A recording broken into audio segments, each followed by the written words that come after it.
Hello everyone. आज के इस वीडियो में हम भारत की प्राचीनतम सभ्यता सिंधु घाटी सभ्यता या हड़प्पा सभ्यता से जुड़े हुए अन्य महत्वपूर्ण पहलुओं के बारे में बात करेंगे। इस वीडियो में हम सिंधु घाटी सभ्यता की विशेषताएं, नगर नियोजन प्रणाली, जल निकास प्रणाली, भवन निर्माण या गृह स्थापत्य इत्यादि महत्वपूर्ण फैक्ट्स पर विस्तृत रूप से चर्चा करेंगे। भारतीय सभ्यता में नगरों का प्रादुर्भाव या उनकी मौजूदगी का पहला साक्ष्य सिंधु घाटी सभ्यता से प्राप्त होता है। सिंधु घाटी सभ्यता की विशेषताओं में यहाँ की नगर नियोजन प्रणाली, विकसित जल प्रबंधन व्यवस्था, गृह स्थापत्य, केंद्रीकृत प्रशासनिक व्यवस्था, नगर नियोजन, आधुनिक वैज्ञानिक पद्धति का प्रयोग, विकसित व्यापार प्रणाली इत्यादि इस सभ्यता को और भी विशिष्ट बना देते हैं। यह सभ्यता नगरीकृत और व्यापारिक सभ्यता थी। इतिहास में नगरों का उदय सबसे पहले भारत में सिंधु घाटी सभ्यता में हुआ। इस सभ्यता से हमें व्यवस्थित नगरों के अवशेष मिलते हैं। अब हम सिंधु घाटी सभ्यता की नगर नियोजन प्रणाली के बारे में बात करते हैं। जैसा कि आप स्क्रीन पर चित्र में देख पा रहे हैं कि सिंधु घाटी सभ्यता के क्षेत्रों से प्राप्त अवशेष किस प्रकार दिखाई पड़ते हैं। इससे हमें विकसित नगर नियोजन प्रणाली होने का आभास होता है। सर्वप्रथम हम जानते हैं कि यहाँ नगर किसे कहा जाता है। नगर वह स्थान है जहां एक जन समूह निवास करता है और जिसकी जीविका उद्योग धंधों और व्यापार पर निर्भर करती है। हड़प्पा सभ्यता का नगर नियोजन व्यवस्थित था। ये नगर आयताकार या वर्गाकार आकृति में मुख्य सड़कों तथा चौड़ी गलियों के ग्रिड पर आधारित थे। नगर नियोजन में हम नियोजित होने के क्या लक्षण मिलते हैं? हम ये कैसे कह सकते हैं कि हड़प्पा सभ्यता के नगर पहले से प्लानिंग करके ही बसाए गए थे? इसके संबंध में चूंकि शहर का सारा भवन निर्माण कार्य चबूतरों पर निश्चित क्षेत्र तक ही सीमित था, इसलिए ऐसा प्रतीत होता है कि पहले बस्ती का नियोजन या प्लानिंग की जाती थी और उसी के अकॉर्डिंग क्रियान्वयन किया जाता था। नियोजन के कुछ अन्य लक्षणों में ईंटें शामिल है, जो भले ही धूप में सुखाकर या भट्टी में पकाकर बनाई गई हों, लेकिन हड़प्पा सभ्यता से प्राप्त सभी ईंटें लगभग एक निश्चित अनुपात की होती थी। वो अनुपात 4:2:1 है। जैसा कि आप स्क्रीन पर देख रहे एक चित्र में यहां से प्राप्त एक ईंट का चित्र देख भी सकते हैं। इन सब बातों से अनुमान लगाया जाता है कि हड़प्पा सभ्यता से प्राप्त होने वाले नगर पूर्ण रूप से नियोजित तरीके से बनाए गए थे। नगर नियोजन इस सभ्यता की सबसे महत्वपूर्ण विशेषता है। संपूर्ण नगर मुख्यतः 2 भागों में बटा होता था। इसे हम एक भाग को दुर्गीकृत और अन्य भाग को अदुर्गीकृत या निचला टीला भी कहते हैं। दुर्ग पश्चिम भाग में स्थित होता था और इसे ऊपरी टीला भी कहा जाता है। इस क्षेत्र में शासक वर्ग या पुरोहित वर्ग निवास करते थे। सुरक्षा की दृष्टि से इसे एक प्राचीर या दीवार से घेरा भी गया है। वहीं पूर्वी भाग में स्थित स्थान को निचला टीला कहा गया है और कुछ इतिहासकार इसे पूर्वी नगर या अदुर्गीकृत टीला भी कहते हैं। इस क्षेत्र में जनसाधारण वर्ग निवास करता था। निचला टीला दुर्ग की अपेक्षाकृत अत्यधिक बड़ा होता था। हड़प्पा सभ्यता के नगर नियोजन के कुछ अपवाद भी मिलते हैं। हड़प्पा सभ्यता से प्राप्त धोलावीरा स्थल हमें 3 भागों में विभाजित मिलता है। इसमें मध्यम टीला शामिल है, अन्य में दुर्ग और निचला टीला। इस प्रकार हड़प्पा सभ्यता का महत्वपूर्ण स्थल धोलावीरा इस नगर नियोजन प्रणाली का एक अपवाद बनता है। अन्य अपवाद में हड़प्पा सभ्यता का एक शिल्पी नगर, जो कि एक उद्योगों का नगर था जहां मनके बनाए जाते थे, चनहुंदड़ो, यह नगर अदुर्गीकृत था। वहीं कालीबंगा का नगर टीला भी प्राचीर युक्त था। इस प्रकार इस नगर नियोजन प्रणाली के कुछ अपवाद भी देखने को मिलते हैं।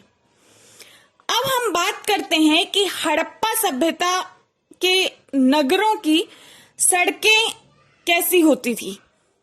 आप स्क्रीन पर एक मोहनजोदड़ो नगर की सड़क का दृश्य देख पा रहे होंगे। इससे अनुमान लगाया जा सकता है कि वह नगर कितना व्यवस्थित था। हड़प्पा सभ्यता से नगर आयताकार या वर्गाकार आकृति के थे और इनकी मुख्य सड़कें और चौड़ी गलियां एक ग्रिड पद्धति पर आधारित थी। नगर का मुख्य मार्ग उत्तर से दक्षिण की ओर जाता था और वहीं दूसरा मार्ग पूर्व से पश्चिम पर उस मार्ग को समकोण पर काटता था। मोहनजोदड़ो की मुख्य सड़क की चौड़ाई लगभग 10 मीटर तक थी। अन्य सड़कों की चौड़ाई 2.75 मीटर से लेकर 3.66 मीटर तक थी। गलियां 1.8 मीटर तक चौड़ी होती थी। सड़कें कच्ची भी होती थी। सिर्फ मोहनजोदड़ो में एक सड़क के पक्कीकरण के साक्ष्य प्राप्त होते हैं। संपूर्ण नगर में समकोण पर काटती हुई सड़कों का जाल बिछा हुआ था और इस जाल को ऑक्सफोर्ड सर्कल या ग्रिड पद्धति या जाल कहा जाता है। यह एक तरीके से चेस बोर्ड की तरह होता था। आप स्क्रीन पर देख रहे एक चित्र में देख सकते हैं कि हड़प्पाई क्षेत्र के किसी नगर की एक गली का दृश्य कैसा है। यहाँ की गलियां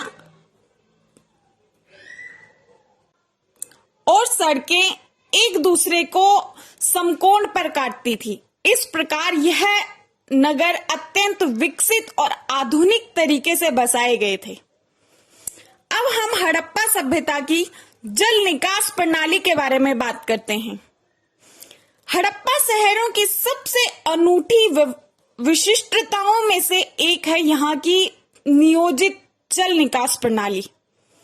हड़प्पा सभ्यता के नगरों में सड़कों और गलियों को लगभग ग्रिड पद्धति में बनाया गया था, जो कि एक दूसरे पर समकोण में काटती थी, जैसा कि हमने पहले देखा।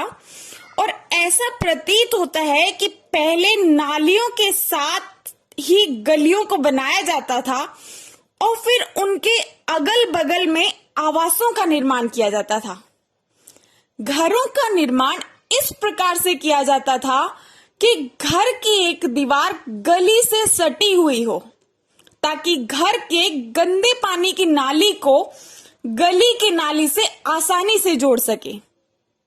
वहीं नालियों में कूड़ा करकट इन सबको इकट्ठा करने के लिए भी जगह जगह पर मैनहोल बने हुए थे और यहाँ तक कि हड़प्पा सभ्यता की नालियों और मैनहोल को ढकने की भी पूर्ण व्यवस्था थी। हड़प्पा सभ्यता की जल निकास प्रणाली के संबंध में इतिहासकार अर्नेस्ट मेके अपना विवरण प्रस्तुत करते हैं। उसमें अर्नेस्ट मेके लिखते हैं कि नालियों का निर्माण ईंटों से तो किया गया था और हर घर की नालियों को गलियों की नालियों से जोड़ा जाता था। नालियों को ऐसी ईंटों से ढका गया था जिन्हें सफाई के लिए हटाया भी जा सकता था। जैसा कि आप स्क्रीन पर देख रहे चित्र में आसानी से देख सकते हैं कि किस प्रकार नालियों को ढकने की व्यवस्था की गई थी, जो कि हमें हड़प्पाई क्षेत्र से उत्खनन में प्राप्त हुई है। घरों की नालियां पहले एक हौदी या किसी मल कुंड में खाली होती थी, जिसमें ठोस पदार्थ जमा हो जाता था और गंदे पानी को गली की नालियों में बहा दिया जाता था। बहुत लंबे लंबे नालों में कुछ अंतराल पे उनकी सफाई करने के लिए होदियां बनाई गई थी।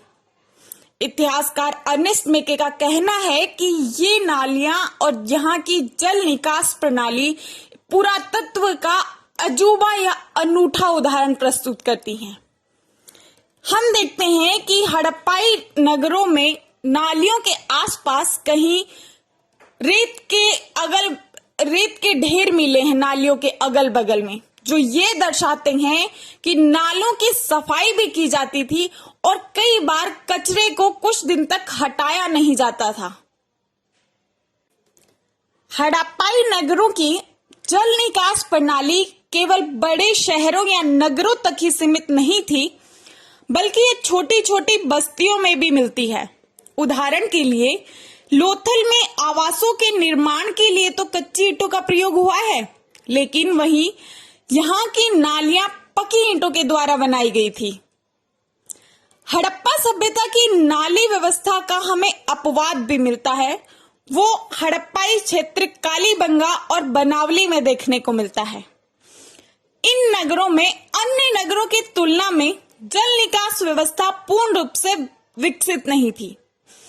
कालीबंगा में नालियों का निर्माण कच्ची ईंटों से किया गया है। हम यहाँ एक बात देखते हैं कि अगर क्वेश्चन पेपर में इंडियन लेवल पे या ऑलमोस्ट पूरे इंडिया लेवल पे पूछा गया है कि नाली व्यवस्था किस क्षेत्र में नहीं थी और वहां ऑप्शन में कालीबंगा आता है, तो वहां हम नालियों का अभाव देख सकते हैं।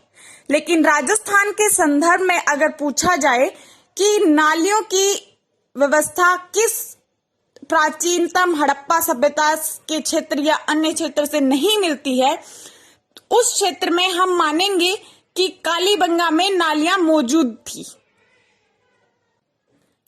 इस प्रकार हमें क्वेश्चन के ऑप्शंस के अकॉर्डिंग ही अपना आंसर टिक करना होगा। वहीं हड़प्पाई सभ्यता में जल निकास प्रणाली में मेन सीवर भी मिले हैं। जैसा कि आप स्क्रीन पर लोथल से प्राप्त एक मेन सीवर की फोटो देख सकते हैं। मेन सीवर में सफाई के लिए सीढ़ियां बनी हुई है।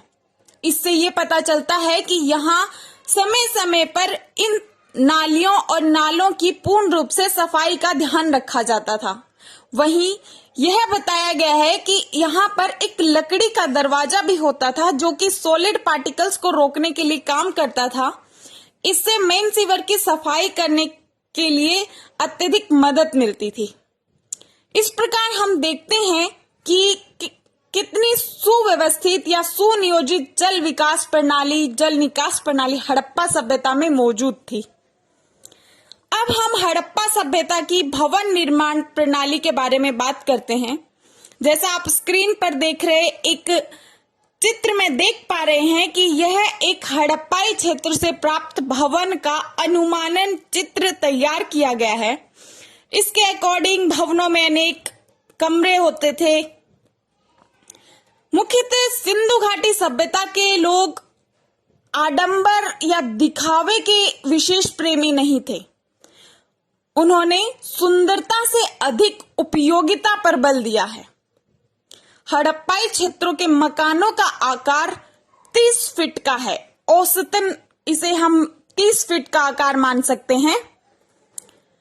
हड़प्पा सभ्यता के मकानों में अनेक कमरे, कुएं, स्नानागार और आंगन होता था। यहाँ का फर्श कच्चा होता था। केवल कालीबंगा में ही हमें फर्श के पक्कीकरण के साक्ष्य प्राप्त हुए हैं। हड़प्पा सभ्यता की गृह स्थापत्य के बारे में बात करें तो कई आवासीय भवन आंगन पर केंद्रित थे, जिसके चारों ओर कमरे बने हुए थे। संभवतः ऐसा माना जाता है कि आंगन में खाना पकाने, कताई इत्यादि जैसी गतिविधियों का केंद्र था, खास तौर पर शुष्क मौसम में। एक अन्य रोचक पहलू यह है कि हड़प्पा सभ्यता के लोगों द्वारा अपनी एकांतता को दिया जाने वाला महत्व बहुत ही रोचक माना जाता है। भूमि तल पर बनी हुई दीवारों में यहाँ खिड़कियां नहीं है। इसके अतिरिक्त मुख्य द्वार से आंतरिक भाग अथवा आंगन का सीधा अवलोकन नहीं होता था।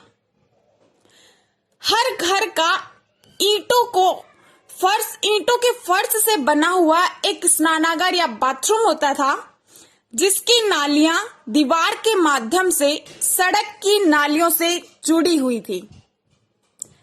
कुछ घरों में दूसरे तल या छत पर जाने के लिए हमें सीढ़ियों के अवशेष प्राप्त होते हैं। कई आवासों में कुएं थे जो अधिकांशतः एक ऐसे कक्ष में बनाए गए थे जिसमें बाहर से आसानी से आया जा सकता था। इनका प्रयोग संभवतः माना जाता है कि राहगीरों द्वारा आसानी से किया जा सके।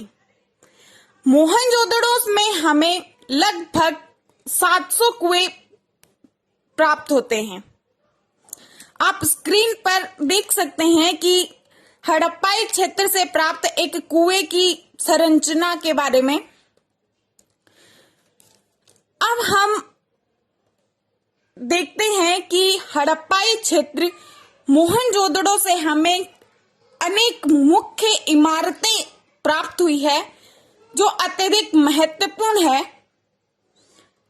इस सभ्यता के प्रमुख स्थल मोहनजोदड़ो से बड़े बड़े भवन मिले हैं, जैसे ग्रेट बाथ या महास्नानागार, पुरोहितावास या महाविद्यालय, अन्नागार, सभा भवन इत्यादि इंपॉर्टेंट है।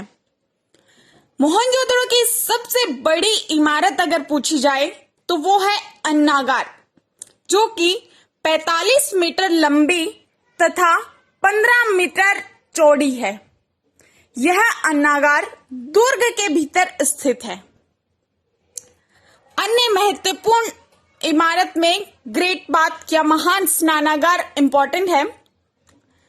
मोहनजोदड़ो से प्राप्त विशाल स्नानागार को जॉन मार्शल ने विश्व का अद्भुत या आश्चर्यजनक निर्माण बताया है। आप स्क्रीन पर ग्रेट बाथ का चित्र देख सकते हैं। ग्रेट बाथ एक आयताकार जलाशय है जो चारों ओर से एक गलियारे से घिरा हुआ है। जलाशय के तल तक या नीचे तक जाने के लिए उत्तरी और दक्षिणी दोनों भागों में 2 सीढ़ियां बनी हुई थी।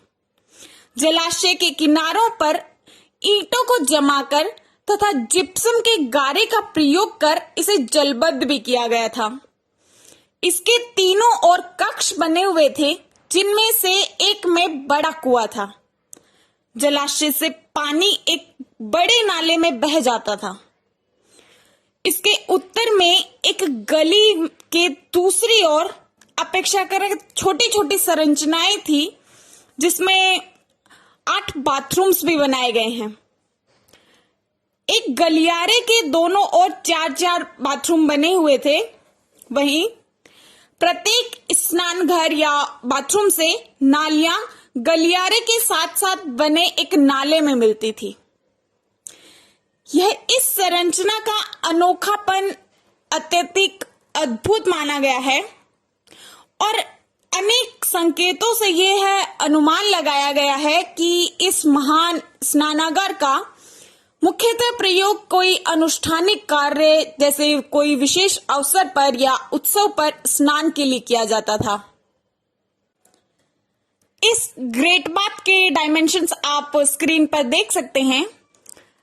इस महान स्नानागार की लंबाई 11.89 मीटर, वहीं इसकी चौड़ाई 7.01 मीटर और इसकी गहराई 2.44 मीटर मानी है। मोहनजोदड़ो से प्राप्त अन्य विशाल इमारतों में सभागार और महाविद्यालय इंपॉर्टेंट है। स्क्रीन पर आप इससे संबंधित अवशेष का चित्र देख सकते हैं। इस प्रकार हड़प्पा सभ्यता एक विकसित नगरीकृत सभ्यता थी, जहां भवन निर्माण, जल निकास प्रणाली, नगर नियोजन में वैज्ञानिक पद्धति का प्रयोग किया गया था। हड़प्पाई लोगों को धातु विज्ञान का भी ज्ञान था, जो कि इस बात से स्पष्ट रूप से दिखाई देता है कि कैसे यहाँ के लोगों ने एक सीमित अनुपात में ही तांबा और टिन धातु को मिलाकर एक नई धातु का सर्जन किया और कांस्य धातु का निर्माण किया। जैसा कि लास्ट वीडियो में बताया था, इस सभ्यता को कांस्य युगीन सभ्यता भी कहा जाता है। अंततः आप मानचित्र में हड़प्पाई सभ्यता से जुड़े हुए महत्वपूर्ण नगरों को देख सकते हैं। इन सभी नगरों से प्राप्त महत्वपूर्ण पुरातत्व सामग्री या अन्य इंपॉर्टेंट फैक्ट्स जो एग्जाम्स के लिए इंपॉर्टेंट होंगे, उन सब के बारे में हम अगले वीडियो में बात करेंगे। Thank you.